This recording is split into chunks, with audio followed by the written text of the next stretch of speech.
আসসালামু আলাইকুম। তাহলে আমি আজকে মুতাল নিয়ে আলোচনা করব। এর আগের ক্লাসটায় আমি সাহি নিয়ে আলোচনা করলাম, আর সাহি নিয়ে আলোচনা করার সময়ই সাহি এবং মুতাল নিয়ে ধারণা দিয়েছি, ঠিক আছে। তো আমি মুতাল নিয়ে বিস্তারিত আলোচনা করব আজকে, প্রকারভেদ অনুযায়ী সমস্ত তথ্যই দেবো, ঠিক আছে। তাহলে মুতাল নিয়ে আমি আলোচনা করার সময় কি বলেছিলাম, বাংলায় যে স্বরবর্ণ আর ব্যঞ্জন বর্ণ ব্যাপারে আমরা যে জানি, তো আমাদের ব্যঞ্জন বর্ণর জায়গায় কী আসছে তাহলে সাহি, আর মুতাল যে রয়েছে এটা মুতালের জায়গায় তাহলে কী আসছে আমাদের স্বরবর্ণ, ঠিক আছে। এবার মুতালের মধ্যে কী কী আসবে আমাদের তাহলে, আলিফ, ওয়াও, ইয়া, ঠিক আছে। আর এই তিন থেকে আমরা একসঙ্গে বলে থাকি হুরুফে ইল্লা বিশিষ্ট বর্ণ, ঠিক আছে।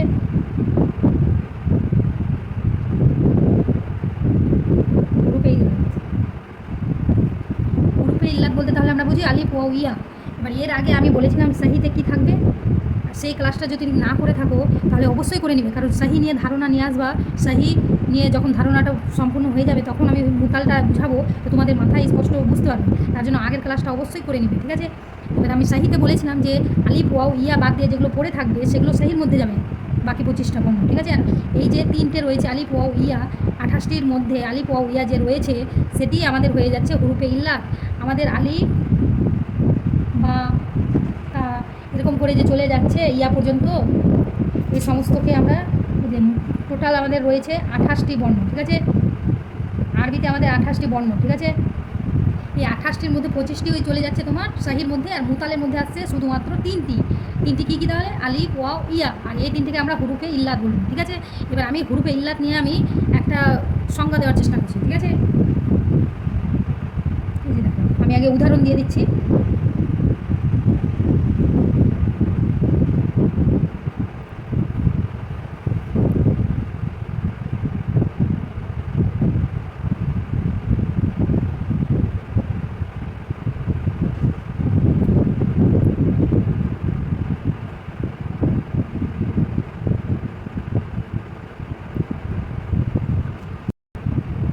এই যে দেখো আমি লিখলাম না যা আদা, কলা এবং খাজা, এটি বর্ণে দেখো তো তুমি কি হুরুফে ইল্লাত বিশিষ্ট কোনো বর্ণ পাচ্ছ? এই যে এখানে যেমন আমি পাচ্ছি ইয়া, তারপরে এখানে আমি পাচ্ছি ওয়াও, তার সঙ্গে এখানে আমি পাচ্ছি আলিফ, ঠিক আছে। আর এখানে কি পাচ্ছি, এখানেও আলিফ পাচ্ছি। তাহলে কি বুঝতে পারলাম যে আমরা প্রতিটাতেই তাহলে হুরুফে ইল্লাত বিশিষ্ট বর্ণ পেলাম। তাহলে এগুলো সবটি আমাদের মুতালের মধ্যে আসছে, ঠিক আছে। তুমি মুতালের উদাহরণও এটি বলতে পারো, আর এই উদাহরণটি যখনই আমি বুঝিয়ে দিব তখনই তোমরা সংজ্ঞাটা তোমরা নিজে থেকেই তৈরি করতে পারবে। এখানে দেখো প্রতিটাতে আমি হুরুফে ইল্লাত খুঁজে পেলাম, এগুলো আমাদের মুতালের উদাহরণই পড়ছি, ঠিক আছে।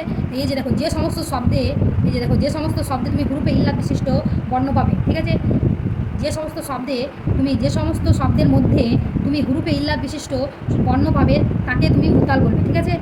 এটাই সঙ্গে আসবে। এবার মুতাল ব্যাপারে আমি একটু আলোচনা করি। দেখো মুতালের অর্থ কী হবে তাহলে, মুতাল অর্থই হচ্ছে হুরুফে ইল্লাত বিশিষ্ট। মুতালের অর্থ কি, হুরুফে ইল্লাত বিশিষ্ট বা দ্বারা গঠিত, ঠিক আছে। যে অর্থ লিখছি আমি,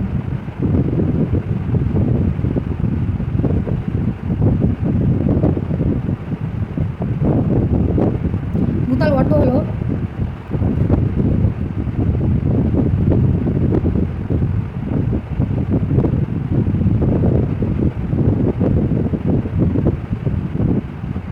হুরুফে ইল্লাত, ঠিক আছে।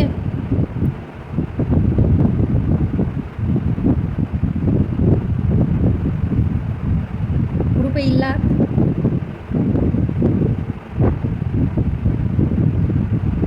বিশিষ্ট। মুতাল অর্থ কি তাহলে আমাদের দাঁড়ালো, মুতাল অর্থ হলো হুরুফে ইল্লাত বিশিষ্ট, ঠিক আছে। তাহলে সংজ্ঞা আমরা কী লিখবো এটার দ্বারা, যে সমস্ত শব্দে তুমি হুরুফে ইল্লাত বা স্বরবর্ণ পাবে তাকে তুমি মুতাল বলবে। তো আমরা এটাকে সংজ্ঞা লিখছি, দেখো যে শব্দে শুধুমাত্র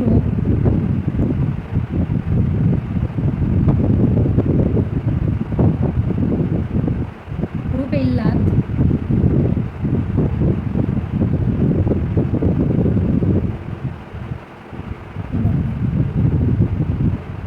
স্বরবর্ণ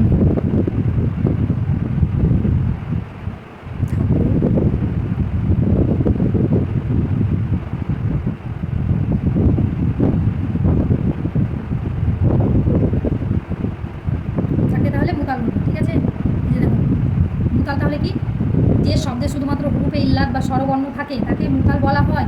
স্বরবর্ণ আমরা বাংলায় কী বুঝি? ওয়া থেকে আউ পর্যন্ত, তাই তো? স্বরবর্ণ অর্থাৎ কি? ওয়া থেকে আউ পর্যন্ত, তাই তো? এবার এটাকে আমরা আরবিতে দেখো, আলিফ থেকে ইয়া পর্যন্ত যে যতটি 28টি বর্ণ রয়েছে তার মধ্যে 3টি বর্ণ শুধুমাত্র আলিফ ওয়াও ইয়া, এটি আমাদের হুরুফে ইল্লাতের মধ্যে পড়ছে, অর্থাৎ মুতালের মধ্যে পড়ছে। তাহলে আমরা এক কথায় বুঝে নেব, হুরুফে ইল্লাত বলতে আমরা আলিফ আর ওয়াও আর ইয়া এই তিনটেকেই বুঝি, ঠিক আছে? এই তিনটেই শুধু আমাদের হুরুফে ইল্লাত। আর বাদ বাকি যেগুলো পড়ে থাকবে ওগুলো সাহির মধ্যে চলে যাবে। সাহি নিয়ে আমি এর আগের ক্লাসে আলোচনা করে দিয়েছি, সেটা দেখে নিবে। এবার দেখো মুতালের আমি উদাহরণও দিলাম। এবার দেখো মুতালকে আমরা আবার 3টি ভাগে ভাগ করি। ভাগ করার আগে এটুকু দেখো, প্রতিটা উদাহরণে দেখো তো আমরা হুরুফে ইল্লাতকে কোথায় কোথায় পেলাম। এই 3টে বর্ণর মধ্যে এখানে আমরা লাস্টে একটা পেলাম 3 নম্বর শব্দে এই বর্ণে। এখানে দেখো তো ওয়াদার মধ্যে দেখো তো প্রথম যেটা বর্ণ রয়েছে, অর্থাৎ যে প্রথম কালেমা রয়েছে সেটাই আমাদের হুরুফে ইল্লাত পেলাম, প্রথমটা, ঠিক আছে? আর এখানে দেখো তো কলাতে আমরা পেলাম সেকেন্ড, মানে দ্বিতীয় বর্ণটা আমাদের হুরুফে ইল্লাত বেরোলো। আর এখানে দেখো তো প্রথম বর্ণটা আমাদের হুরুফে ইল্লাত বেরোলো, তাই তো? এবার দেখো তো প্রতিটাতে আমরা হুরুফে ইল্লাত পাচ্ছি, কিন্তু কখনো প্রথমটাতে পাচ্ছি, কখনো আবার দ্বিতীয় বর্ণে পাচ্ছি, কখনো আবার আমরা তৃতীয় বর্ণে পাচ্ছি। তাহলে কি হুরুফে ইল্লাতটা আমাদের 3টা জায়গায় স্থান নিচ্ছে। কিছু ধারণা পেলা? এবার দেখো মুতালের আমরা এটা উদাহরণ নিয়ে আমরা প্রকারভেদ বের করবো। দেখো কখনো আমরা 3 নম্বরে পাচ্ছি, কখনো আমরা প্রথমে পাচ্ছি, কখনো আমরা মাঝখানে আবার পাচ্ছি হুরুফে ইল্লাত, ঠিক আছে? এটার জন্য আমরা হুরুফে ইল্লাতকে আমরা হুরুফে ইল্লাত অর্থাৎ মুতালকে আমরা 3টি ভাগে ভাগ করে থাকি। এই যে দেখো মুতালকে আমরা 3টি ভাগে ভাগ করবো, ঠিক আছে? তাহলে দেখো মুতাল ব্যাপারে আমরা জানলাম, তার সঙ্গে আমরা প্রকারভেদ আলোচনা করার আগে প্রকারভেদ নিয়ে আলোচনা করার আগে একটা দেখো, আমি এখানে ফালা লিখে দেবো, ঠিক আছে? এই যে দেখো প্রথম বর্ণটা কি? ফা কালেমা, দ্বিতীয় বর্ণটা কি? আইন কালেমা, আর তৃতীয় বর্ণটা কি? লাম কালেমা, তাই তো? তাহলে আমরা প্রথম বর্ণকে কী বলবো? ফা কালেমা। দ্বিতীয় বর্ণকে কী বলবো? আইন কালেমা। তৃতীয় বর্ণকে কী বলবো তাহলে? লাম কালেমা, তাই তো? এই ওজনে আমি যদি কালামুল লিখি তাহলে কী বলবো আমরা? ফা কালেমা কোনটা এখানে? তাহলে ফা কালেমা হচ্ছে কফটা, ঠিক আছে? এটা তাহলে আমাদের হয়ে গেল ফা কালেমা, ঠিক আছে? এবার লামটা তাহলে আমাদের কি? তাহলে আইন কালেমা। লাম কালেমাটা আমাদের আইন কালেমা, ঠিক আছে? আর মিম কালেমা তাহলে আমাদের কি? লাম কালেমা। বুঝতে পারছো? এরকম 3টে বর্ণ যুক্ত একটা শব্দ দেখলে প্রথমটাকে তুমি বলবে ফা কালেমা, মাঝখানেরটাকে বলবে লাম কালেমা, মানে আইন কালেমা, এবং তৃতীয় বর্ণটাকে তুমি বলবে লাম কালেমা। তাহলে 3টা যুক্ত করে কি? ফালাটার বর্ণে তোমাকে যদি ফালার ওজনে কোনো বর্ণ পাও তাহলে সেই শব্দের বর্ণগুলো কী বলবে? প্রথমটা হচ্ছে ফা কালেমা, দ্বিতীয়টা হচ্ছে আইন কালেমা, এবং তৃতীয় হচ্ছে লাম কালেমা। এরকম করে যদি আরেকটা আমি বর্ণ দিতে চাই তাহলে কী বলবে?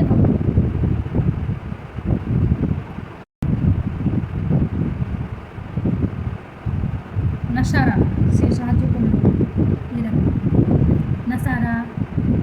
এখানে দেখো তো নুনটা তাহলে আমাদের ফা কালেমা, শর্টটা তোমার আইন কালেমা, রটা তোমার লাম কালেমা। আশা করি বুঝে গেছো ফা কালেমা কি, আইন কালেমা কি, আর লাম কালেমা কি। একটু বুঝতে পেরেছো? এটুকু বোঝানোর জন্য বললাম, তো এটি ভাগ, ঠিক আছে? এবার বুঝো আমাদের মুতালকে তাহলে 3 ভাগে ভাগ করা হয়। কী কী তাহলে? মুতালুল ফা, মুতালুল আইন, এই যে প্রথমটা হচ্ছে মুতালুল ফা, দ্বিতীয় হচ্ছে মুতালুল আইন, এবং তৃতীয় হচ্ছে মুতালুল লাম। আর মুতালুল ফাকে তোমার মিশাল বলা হয়, মুতালুল আইনকে তোমার আজওয়াব বলা হয়, এবং মুতালুল লামকে তোমার নাকেশ বলা হয়। বুঝতে পারছো? এবার দেখো মুতালুল ফা কি, আর মুতালুল আইন কি, আর মুতালুল লাম কি। আমি একটা উদাহরণ দিচ্ছি, দেখো 3 ধরনের আমি উদাহরণ দেওয়ার চেষ্টা করছি।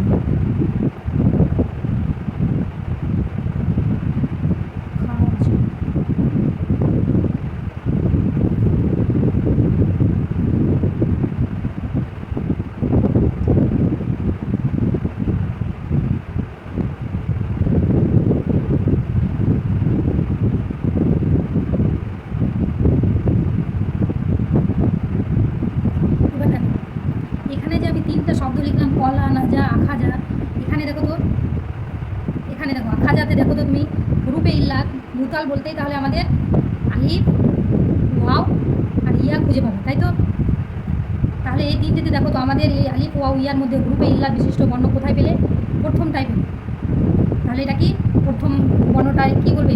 ফা কালেমা বললাম না, এখানে কি বুঝালাম?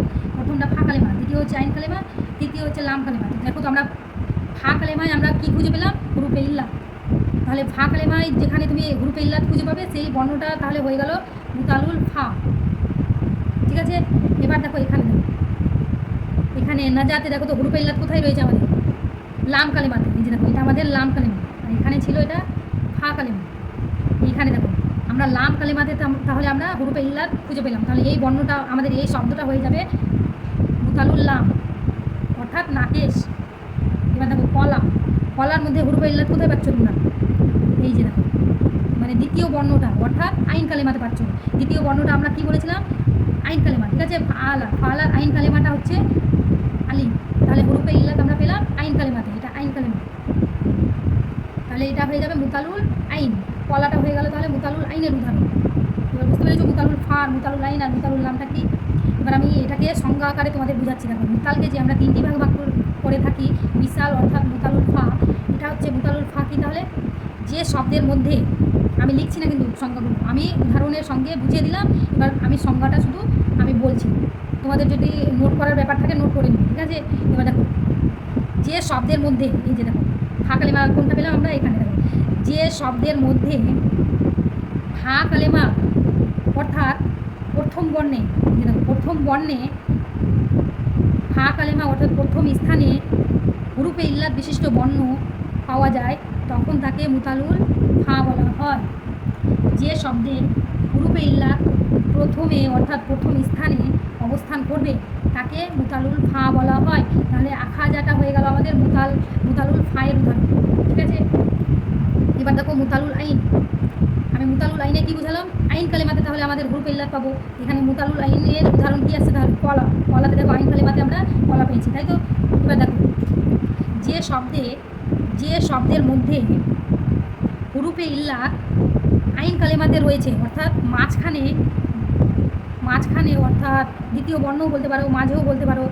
তার জন্য আমরা কী বলবো? যে শব্দের মধ্যে দ্বিতীয় বর্ণটি অর্থাৎ মাঝে হুরুফে ইল্লাত পাওয়া যায় তাকে মুতালুল আইন বলা হয়। আরেকবার বলবো কি? যে শব্দের মধ্যে মাঝখানে অর্থাৎ দ্বিতীয় বর্ণে হুরুফে ইল্লাত বিশিষ্ট বর্ণ পাবে তখন তাকে মুতালুল আইন বলা হয়। এবার মুতালুল লামটা তাহলে কি? অবশ্যই লাম কালেমাতে তাহলে আমাদের আলিফ ওয়া ইয়া অর্থাৎ হুরুফে ইল্লাত থাকবে, তাই তো? যে দেখো লাম কালেমাতে আমরা এখানে পাচ্ছি নাজা বর্ণটাতে, তাহলে আমরা লাম কালেমাতে আমরা খুঁজে পাচ্ছি আলিফ ওয়া ইয়ার মধ্যে ইয়া বর্ণটাকে অর্থাৎ হুরুফে ইল্লাত খুঁজে পেলাম লাম কালেমাতে। তাহলে এটা আমাদের হয়ে যাবে মুতালুল লাম। তাহলে এটাকে দেখো আমরা কীভাবে সাজাবো? যে শব্দের মধ্যে তৃতীয় বর্ণ অর্থাৎ শেষের বর্ণটি হুরুফে ইল্লাত বিশিষ্ট হবে তখন তাকে আমরা মুতালুল লাম বলবো। ঠিক আছে, যে শব্দে হুরুফে ইল্লাত শুধুমাত্র শেষ অর্থাৎ তৃতীয় স্থানে অবস্থান করবে, যে শব্দে হুরুফে ইল্লাত শুধুমাত্র শেষ অর্থাৎ তৃতীয় স্থানে অবস্থান করবে তাকে আমরা মুতালুল লাম বলবো, অর্থাৎ তাকে মুতালুল লাম বলা হয়। যে শব্দের মধ্যে হুরুফে ইল্লাত তৃতীয় বর্ণে অর্থাৎ শেষের বর্ণে অবস্থান করবে তাকে মুতালুল লাম বলা হয়। তাহলে নাজাটা হয়ে গেল আমাদের মুতালুল লামের উদাহরণ। ঠিক আছে, তাহলে মুতালুল ফায়ের আর কী কী আমরা উদাহরণ দিতে পারি? তাহলে মুতালুল ফায়ের কী কী উদাহরণ হতে পারে? আর আমারু মানে কি? সে আদেশ দিল আমারু, সে আদেশ দিল। দেখো ফা কালেমাতে আমরা হুরুফে ইল্লাত পাচ্ছি, তাহলে এটা মুতালুল ফা হয়ে গেল। আর কি দিতে পারি? কলা। ঠিক আছে, এখানেও দেখো ফা কালেমাতে আমরা হুরুফে ইল্লাত পেলাম, ওই জন্য এটা মুতালুল ফা হয়ে গেল। তারপরে কী হতে পারে? আদা, এখানে দেখো হুরুফে ইল্লাতটা আমরা ফা কালেমাতে পেলাম, এটাও হয়ে গেল। তাহলে এটাও আমাদের হয়ে গেল মুতালুল ফা। এবার মুতালুল লাইনে কী কী আসতে পারে তোমার? মুতালুল লাইনে তো কলা বললাম, তার সঙ্গে আরও কিছু উদাহরণ দিচ্ছি মুতালুল লাইনের। কলা মানে কি? সে বলল। ঠিক আছে, তাহলে মুতালুল লাইনে কী কী আসবে? কলা, শালা,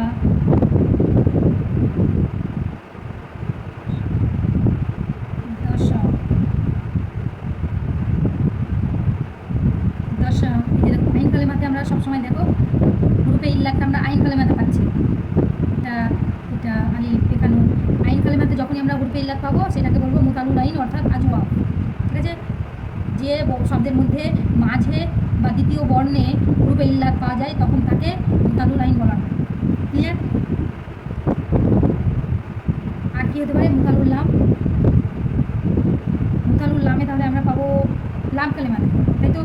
তাহলে আমাদের একটা হয়ে যাচ্ছে নাজা। নাজার সঙ্গে কী কী দিতে পারি?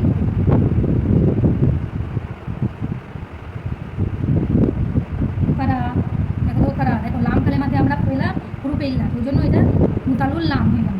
ঠিক আছে, আর কি দিতে পারি? নাজা তো আমরা দিয়ে ফেলেছি, তার সঙ্গে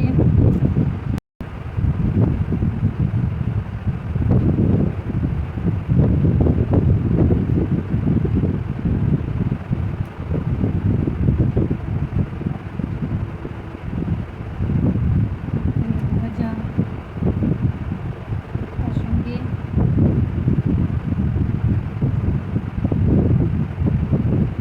আবাউন। দেখো আবুন থেকে আসল, এটা হচ্ছে আমরা লিখি সবসময় আবুন, কিন্তু এটা আসল শব্দ কি? আবাউন। আবুনটাকে লেখা হয় আবাউন। ঠিক আছে, আমরা সবসময় লিখি এটা আবুন, কিন্তু এটার আসল হচ্ছে আবাউন। এটাও হয়ে যাচ্ছে, দেখো লাম কালিমাতে ওয়াও পাচ্ছি হুরুফে ইল্লাত, তো এটা আমাদের মুতালুল লাম। তার সঙ্গে এই যে দেখো, তার সঙ্গে নুন, হ্যাঁ, নাজা নাজাউন। তাহলে কি এখানে আমরা বুঝতে পারলাম? মুতালে সবসময় আমরা আলিফ ওয়াও ইয়া পাবো, আর সেটা আলিফ ওয়াও ইয়াকে আমরা হুরুফে ইল্লাত বলে চিনব। ঠিক আছে, এবার হুরুফে ইল্লাত যখনই আমরা ফা কালেমাতে খুঁজে পাবো তখন সেটা হয়ে যাবে তখন সেটা আমাদের হয়ে যাবে মুতালুল ফা অর্থাৎ মিশা। আর যখনই যে শব্দটাতে আমরা হুরুফে ইল্লাত শব্দটা তোমার আইন কালেমাতে পাবো সেটা আমাদের হয়ে যাবে মুতালুল আইন। আর যে শব্দের মধ্যে আমরা হুরুফে ইল্লাত বিশিষ্ট বর্ণটা লাম কালেমাতে খুঁজে পাবো তখনই সেটা হয়ে যাবে মুতালুল লাম। ঠিক আছে, এখান পর্যন্তই তাহলে আমরা মুতাল ব্যাপারে আমরা আশা করি বুঝে গেছি। এরপরে আবার নতুন এক বিষয় নিয়ে আসবো। আর তার আগে আবার বলে দিই, মুতাল বিষয়টা বোঝার আগে তোমরা সহি ব্যাপারটা অবশ্যই দেখে নিবে। সহি আমি এর আগের ক্লাসে বুঝিয়ে দিয়েছি, সেটা অবশ্যই দেখবে, তারপরে মুতাল নিয়ে তোমরা দেখবে, অবশ্যই তোমাদের ভালো লাগবে। আসসালামু আলাইকুম।